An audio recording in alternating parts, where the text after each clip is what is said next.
Nous allons entamer aujourd'hui le premier chapitre du cours de la comptabilité générale, bien de la comptabilité financière 1, intitulé Le bilan et la notion de résultat. Pour ce fait, je vais commencer avec une petite introduction concernant l'entreprise. Qu'est-ce qu'une entreprise? Une entreprise, c'est une organisation qui met en œuvre un ensemble d'outils de production ou encore facteurs.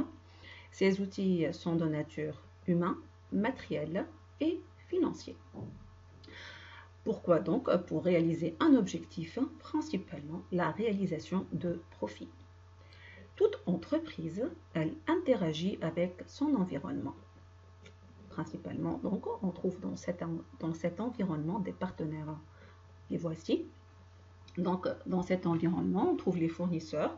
Ce sont les personnes auprès desquelles, ou bien les sociétés auprès desquelles elle acquiert tout ce qui est matière, tout ce qui est immobilisation. Il y a également les clients auprès desquels elle vend sa marchandise, sa matière, ses produits. Donc, sa relation avec les fournisseurs, c'est-à-dire l'entreprise envers ses fournisseurs, elle a des dettes. Et par rapport à ses clients, elle a des créances. Également, on trouve les organismes financiers auprès desquels l'entreprise aura la possibilité d'obtenir des crédits bancaires ou bien les emprunts. Il y a l'État qui assure pour l'entreprise l'infrastructure pour qu'elle puisse mener son activité et pour laquelle l'entreprise paye l'impôt. Et enfin, les organismes sociaux. En Tunisie, nous avons deux organismes sociaux, à savoir la CNSS et la CNRPS. Toutes les deux, l'entreprise paye, pour lesquelles l'entreprise paye des cotisations. Alors, pour cette entreprise, la question qui se pose, quelle est la relation de cette entreprise avec la comptabilité? Pour répondre à cette question, nous allons commencer par définir la comptabilité ainsi que ses objectifs. C'est quoi la comptabilité?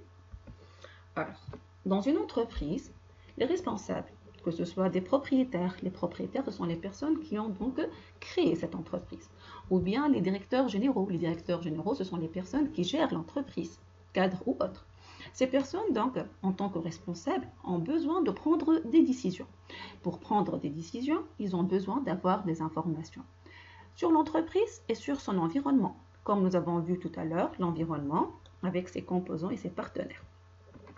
C'est tout simplement le rôle de la comptabilité, donc, qui est de fournir des informations aux preneurs de décision, aux différents utilisateurs, des informations sur principalement l'activité de l'entreprise et sur ce que nous allons utiliser très souvent, sa situation financière ou encore patrimoine. Nous allons voir la définition de la situation financière ultérieurement. La comptabilité générale constitue ainsi une technique de représentation. Lorsqu'on dit représentation, vient à l'esprit tout ce qui est schématisation, tout ce qui est document de synthèse, tout ce qui est résumé, pour donner une image de l'entreprise, en traduisant les faits économiques dans un langage qui lui est propre. Donc au niveau de l'entreprise, la comptabilité générale sera un outil de traduction des faits, des transactions effectuées par cette entité sous un langage qui est propre à la comptabilité et qui est compréhensible par toutes les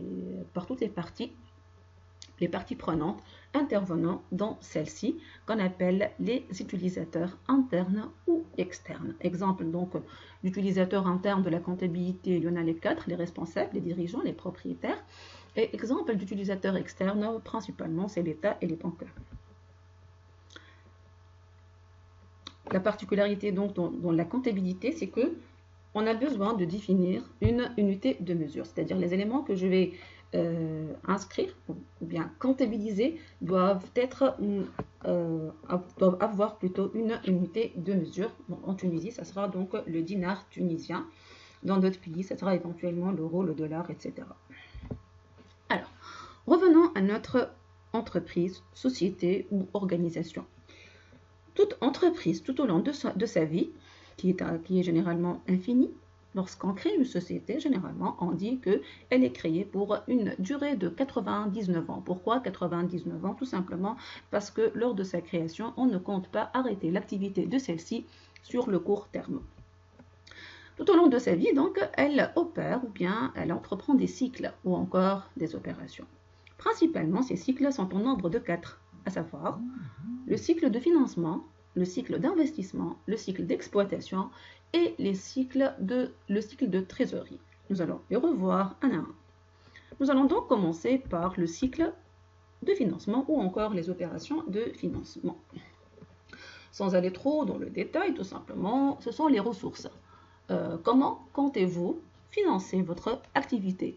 Comment comptez-vous, en tant que propriétaire d'une entreprise ou créateur d'une entreprise, quelles sont vos ressources de financement? C'est principalement ça. Allez. Donc, toute entreprise elle a besoin de ressources financières durables pour la réalisation de son activité. Donc, ressources financières, tout simplement, c'est de l'argent. Durable, pourquoi? Parce que cet argent doit être mis à la disposition de l'entité sur une longue période, puisque sa durée de vie est également une longue période. Ces ressources financières durables peuvent avoir deux types d'origine, soit d'origine interne ou externe. Les ressources internes, alors retenez bien ces mots, ce sont les apports. De qui? Des associés. Les apports des associés, ce sont les fondateurs de la société, les propriétaires de la société, les personnes qui ont eu l'idée de créer la société. Pour ce fait, ils vont apporter de l'argent, argent ou autre, c'est ce que nous allons voir ultérieurement.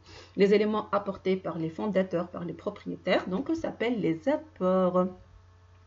Tels que, retenez également cette définition que nous allons revenir dessus ultérieurement, telle que la somme des apports constitue ce qu'on appelle le capital social. Faites attention, le capital social, c'est un élément très important au niveau de la comptabilité et au niveau du programme de la comptabilité financière 1. On aura besoin de travailler très souvent sur le calcul ou bien comment déterminer le capital social. Donc retenez bien s'il vous plaît cette définition, la somme des apports nets. Et je vais vous dire ultérieurement à partir des applications pourquoi on a ajouté le terme net, constitue ce qu'on appelle le capital social. C'est l'apport des associés qui sont les fondateurs, les propriétaires de l'entité. Également, il y en a donc une autre ressource financière, c'est une ressource externe. Principalement, ce sont donc les dettes de financement auprès des organismes de crédit que nous connaissons tous principalement les banques. Alors, les ressources financières, on vous dit interne et externe, mais durables, parce qu'il y en a des ressources qui ne sont pas durables. Donc, interne et externe, ensemble et durable, constituent ce qu'on appelle les capitaux permanents. Et faites attention, j'ai déjà dit ça en classe, à ne pas confondre avec la notion de capitaux propres que nous allons définir ultérieurement. Voici donc selon les schémas, donc plusieurs associés se mettent d'accord pour créer une société telle que chacun d'eux apporte. Il y en a ce qu'on appelle apport en nature, c'est-à-dire il peut ramener une usine, un local, du matériel de transport, un camion, des machines, ou bien un apport en numéraire, tout simplement c'est de l'argent liquide qu'on dépose dans le compte courant de la société. Et enfin, l'apport en industrie, tout simplement, c'est une personne qui a des compétences, des connaissances, du savoir, mais pas d'apport en nature, pas d'apport en numéraire. Les autres associés ont jugé opportun de quantifier cet apport en industrie, c'est-à-dire ses connaissances et ses compétences, et il sera donc associé dans cette nouvelle société nouvellement créée par cet apport en industrie, c'est-à-dire par ses connaissances et ses compétences.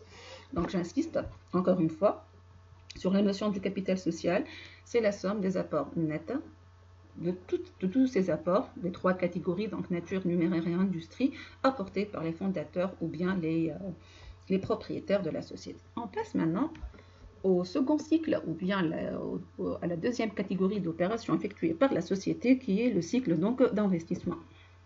D'ores et déjà, sans aller trop loin, donc on a apporté de l'argent, on a apporté des moyens de production, etc. Maintenant, nous allons investir. Okay, j'ai besoin de ressources pour investir. Pour commencer mon activité, j'ai besoin d'activité que j'ai choisie dès le départ. J'ai besoin d'investir. Alors, c'est quoi cet investissement? Tout simplement, l'entreprise, elle aura à se procurer des biens d'équipement qui constituent par la suite les outils de production, bien sûr durables. C'est très important d'avoir des moyens de production durables au sein de l'entité. Alors, Ces biens peuvent être des terrains, des constructions, des machines, du matériel de transport, des installations, des outillages, une panoplie de biens qui seront mis à la disposition de l'entité pour une période durable, c'est-à-dire qui vont servir à l'entité sur une longue période. Généralement, on emploie le terme des avantages économiques futurs, c'est-à-dire ces biens ont des avantages économiques futurs, généralement strictement supérieurs à la vie. Ceci étant, donc, les fondateurs ont cherché des ressources de financement internes et externes. Ils ont effectué les investissements nécessaires pour pouvoir produire et commencer leur activité. Nous sommes donc d'ores et déjà dans l'activité même, soit le cycle d'exploitation ou les opérations d'exploitation.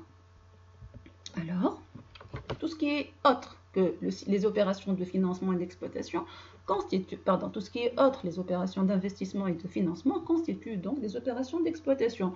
Donc, principalement, il y en a un cycle, donc il y a un point de départ et un point d'arrivée. L'achat de matières premières auprès de fournisseurs, voilà, on aura des stocks de matières et qui donnent naissance à des dettes envers les fournisseurs. Ok, donc ça peut être matières premières, matières consommables, marchandises sous forme de stock qui seront utilisées dans le processus de production pour produire ce qu'on appelle un produit fini destiné à la vente. Et ça donne naissance à une créance sur la clientèle.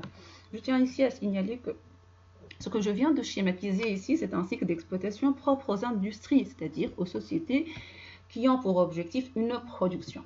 Mais si la société était une société commerciale, la phase de production ne sera pas donc schématisée. Pourquoi? Parce qu'elle achète des stocks de marchandises et qu'elle revend ultérieurement moyennant une marge. Mais cet exemple donc des industries est plus global, c'est pour ça donc que j'ai insisté dessus.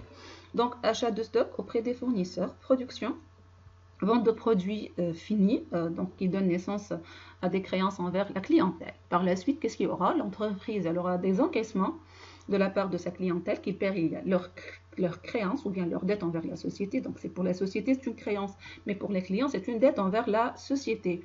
Et qui, à son tour, donc la société, elle va régler ses dettes envers les fournisseurs. Donc il y aura de l'argent ici au niveau des caisses ou bien de la banque. Donc, on vous dit là, toute opération avec les tiers c'est qui? Donc ce sont les dettes envers l'État, envers le personnel et les créances envers les clients. Ce sont les éléments du cycle. Tous ces éléments qui sont schématisés ici, vous devez les connaître par cœur. Pourquoi? Parce que ce sont déterminants par la suite dans la préparation ou bien au niveau de la comptabilité, au niveau du premier document que nous allons voir ensemble au niveau de la comptabilité. Donc s'il vous plaît, retenez bien les éléments du cycle d'exploitation tels que schématisés ici, c'est très important. On passe alors, donc si vous avez posé des questions, donc la caisse et la banque ici, ce sont les opérations de trésorerie, donc je ne vais pas consacrer un diapo à part. Voilà, donc je me permets de schématiser les cycles cités supra, si vous voulez. Donc on trouve, et là je vais être disons, pointu dans la spécification, et je vais vous dire après pourquoi. Donc, je vais prendre le côté gauche en haut, le côté gauche en haut, soit la fonction financement. Vous voyez, donc l'entreprise cherche des ressources et il y aura les capitaux propres et les dettes de financement durable. Le côté droit d'en haut. Maintenant, le côté gauche d'en haut, c'est la fonction d'investissement pour l'acquisition de tout ce qui est immobilisation. Donc, terrain, construction, matériel, équipement, etc. Et puis, je vais passer en bas. Tout en bas, il y en a à droite et à gauche, tout ce qui est lié donc à la fonction exploitation ou bien aux opérations d'exploitation. Donc les dettes de financement en haut, en bas les dettes d'exploitation. Et puis du côté de l'autre côté, je vais avoir tout ce qui est stock, créances et liquidités. Et comme je vous ai dit tout à l'heure, voici donc juste en bas, la partie en bas, c'est la représentation du cycle d'exploitation. Donc en haut à droite, la fonction financement ou bien le cycle de financement avec les ressources durables, que ce soit le capital ou encore les dettes de financement, les crédits. En haut à gauche, la fonction d'investissement, les acquisitions durables. Et la partie d'en bas, c'est tout ce qui est lié au cycle d'exploitation, donc l'achat des stocks, la production, la naissance de dettes envers les fournisseurs, etc. Ok? Bon, cette schématisation n'est pas gratuite en fait. Elle répond à une certaine convention que je vais vous dire juste après. Je continue toujours sur cette même lignée. Donc, on vous dit que les opérations de financement et d'investissement et d'exploitation ont donné lieu à des valeurs qui peuvent être classées sous forme de deux catégories. Donc, les valeurs que représentent les sources de financement, ce sont les ressources, les capitaux propres et dettes, etc., et les dettes d'exploitation. Et puis, les emplois, c'est-à-dire, qu'est-ce que j'ai fait avec cet argent que j'ai ramené ou bien que j'ai emprunté auprès des organismes financiers. Ce sont les emplois, donc j'ai acheté des stocks, j'ai investi, et il y a une essence, j'ai vendu les stocks, et donc ça a donné lieu à des créances, et cette créance s'est transformée par la suite en liquidité. C'est ce qu'on appelle tout simplement, ces éléments donc, constituent ce qu'on appelle la situation financière de l'entreprise que nous pouvons schématiser au sein d'un tableau. Alors, c'est pour ça que je vous ai dit tout à l'heure la convention. À droite, je vais retrouver tout ce qui est ressources. À gauche, je vais retrouver tout ce qui est emploi. C'est une convention de présentation. Donc, dans ces ressources, parmi ces ressources, je vais trouver le capital, les apports nets des associés, les dettes de financement durable, tout ce qui est crédit bancaire, par exemple, les dettes d'exploitation envers le fournisseur, l'État, les organismes sociaux. Du côté des emplois, je vais retrouver en haut à gauche tout ce qui est investissement, les immobilisations, et puis les éléments liés au cycle d'exploitation, à savoir les stocks, les créances d'exploitation, et enfin les liquidités représentées principalement par la caisse et le compte banque de la société. Ce schéma n'est autre que le bilan, qui est le document de synthèse, le premier document de synthèse que fournit la comptabilité suite à une description des éléments du patrimoine de la société. Donc le bilan, il fournit une idée, une image sur le patrimoine ou encore la situation financière de l'entité. Ok? Il s'agit d'une représentation à un moment donné de ce que l'entreprise possède, ce sont les emplois, et de tout ce qu'elle doit, c'est-à-dire les ressources. La convention, c'est à retenir. Donc à droite les ressources, à gauche les emplois. C'est une représentation à une date donnée de la situation financière de l'entreprise, encore appelée patrimoine. Tout simplement, il permet de répondre à deux questions. Quelle est l'origine des fonds? Ça, autrement dit, qui finance l'entreprise? Quelles sont les ressources financières de l'entreprise? Et quels sont les emplois de ces fonds? Autrement dit, qu'a fait l'entreprise de ces ressources? Par convention, on enregistre toujours du côté droit du bilan les ressources de l'entreprise appelées capitaux propres et passifs. Du côté gauche du bilan, on enregistre les emplois que en comptabilité on les appelle actifs. Donc maintenant, nous avons connu le premier document de synthèse qui émane de la comptabilité et qui nous donne une idée sur sa situation financière à travers un schéma, un tableau de deux colonnes.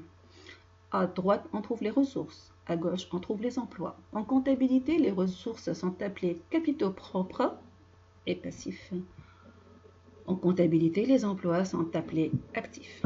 Et comme vous voyez ici, nous avons employé le terme capitaux propres. Et si vous montez un peu dans les diapos, vous allez voir une remarque. Donc vous allez rencontrer une remarque qui attire votre attention sur le fait de ne pas confondre les capitaux propres aux capitaux permanents. S'il vous plaît, faites attention. Donc notre tableau, qui sera appelé bilan et qui renseigne sur la situation financière de l'entreprise, il y aura deux colonnes, à droite capitaux propres et passifs ou encore ressources. À gauche, les actifs ou encore emplois. À ce niveau, nous sommes en mesure donc de faire une petite application. Non, juste avant. Donc voici la schématisation de notre bilan. À droite, donc les capitaux propres et passifs. À gauche, les actifs, tels que les capitaux propres et passifs sont les ressources, l'origine des fonds. Les actifs, ce sont les emplois, c'est l'utilisation faite des fonds. Bien sûr, puisque à toute ressource correspond un emploi, ou bien à tout emploi correspond une ressource. Autrement dit, j'ai ramené de l'argent. Pour quoi faire?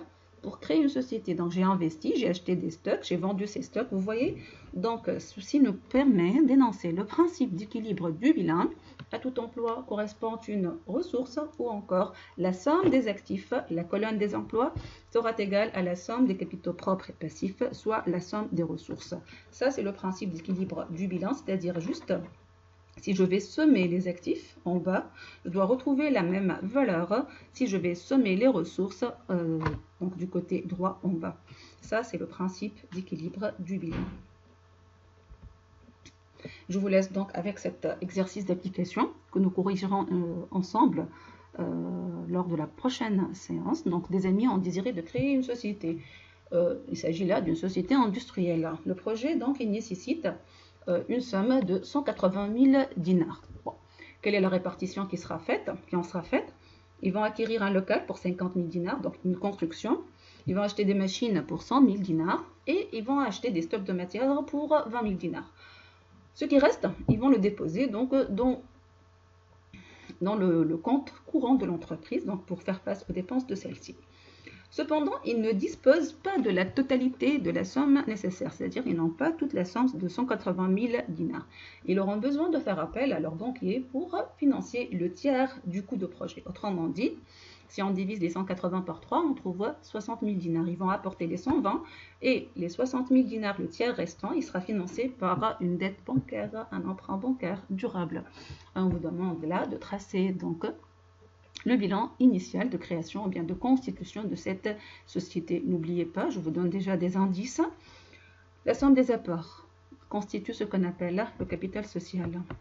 Le recours à un organisme financier, c'est un crédit bancaire, c'est une dette financière, c'est un passif, ce n'est pas des capitaux propres. Donc, il y a lieu de faire attention entre les capitaux propres, dont la principale composante qu'on a vue jusque-là, c'est le capital social, et les capitaux permanents qui regroupent à la fois une partie des capitaux propres et les passifs, les dettes de financement durable.